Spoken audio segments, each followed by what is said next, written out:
Hello everyone, welcome to Midnight Terrors, but before we begin, make sure to subscribe to my channel for more scary content. With that said, let's begin. I grew up in a small town by the river. We didn't have much, but we had a small building with a white fence. I'll never forget that house down the road, Mr. Peters' mansion. It towered over the town, just like its owner. And then there was Mrs. Peters, a woman full of life, and their twins, Angel and Mike. Mrs. Peters, she was larger than life. She treated me like family, and she was the heart of that house. I remember the way she would laugh, how she made sure I always stayed the night. I spent more time at the Peters house than anywhere else. Mrs. Peters was like a second mother to me.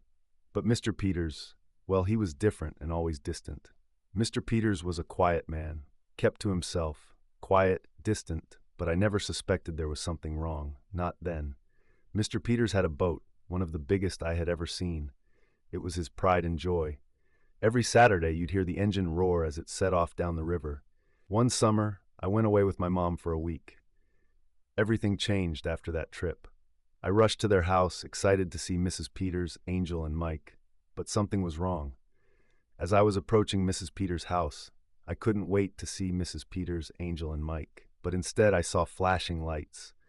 The police were there and they wouldn't let me in. The police told me to go back home.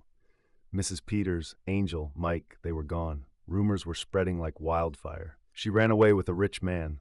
No, Mr. Peters, he was hitting her. Or maybe it was the beatings. Mr. Peter was always so cold. Maybe he did something terrible. The rumors were endless. Everyone had their own version of the truth, but no one really knew. And it was only going to get darker. No one knew what happened. After weeks of searching, they found her Jeep abandoned in the swamp. The seat, it's been pushed back, adjusted for someone tall like Mr. Peter. The rumors got worse.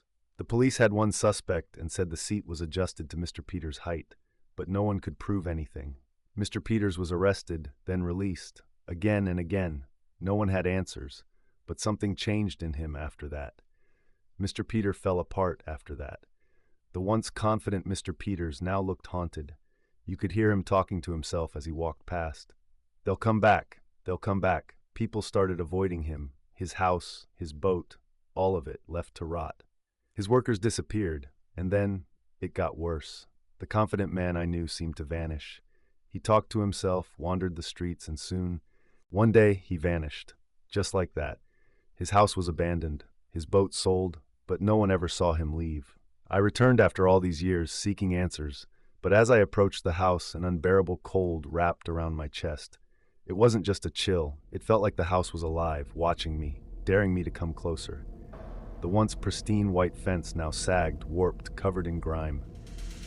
The mansion, once a towering monument of grandeur, had decayed into something monstrous. I hesitated at the gate, my pulse quickening. Then, I heard it. Her voice, but it wasn't her anymore. It was warped, whispering too close. "Come inside. We've been waiting." A shiver gripped my spine. My legs felt frozen, but the gate swung open with a creak. The front door followed, slowly revealing a darkness that oozed from inside. Shadows crawled along the walls, moving as though alive, twisting, contorting. In the blackened doorway, I saw them, Angel and Mike. Their faces hollowed out, eyes voids of darkness, staring into nothing. Behind them, Mrs. Peters emerged, her body bent, her face disfigured into a grotesque, unnatural smile. She stretched out her arms as if to welcome me.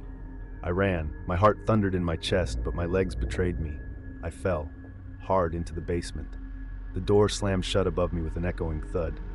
The darkness here was alive, thick, suffocating. A faint light flickered from somewhere, revealing old photographs scattered across the ground. The faces were torn, burned, distorted. One photo caught my eye, a family portrait. Mr. Peters' face, it was savagely scratched out, his eyes gouged as if something had erased him from this world. Then I heard it, soft giggles, childlike but twisted, echoing from the corners. A presence crept closer, cold breath tickling the back of my neck. They weren't going to let me leave. I awoke in my bed, drenched in sweat, gasping for air. But even now, I can't shake the feeling that I never truly escaped. The town never spoke of the Peters again, but on some nights, when the wind is just right, I swear I can hear her laugh, and that haunting, distant hum of a boat engine fading away. Maybe some questions should stay unanswered.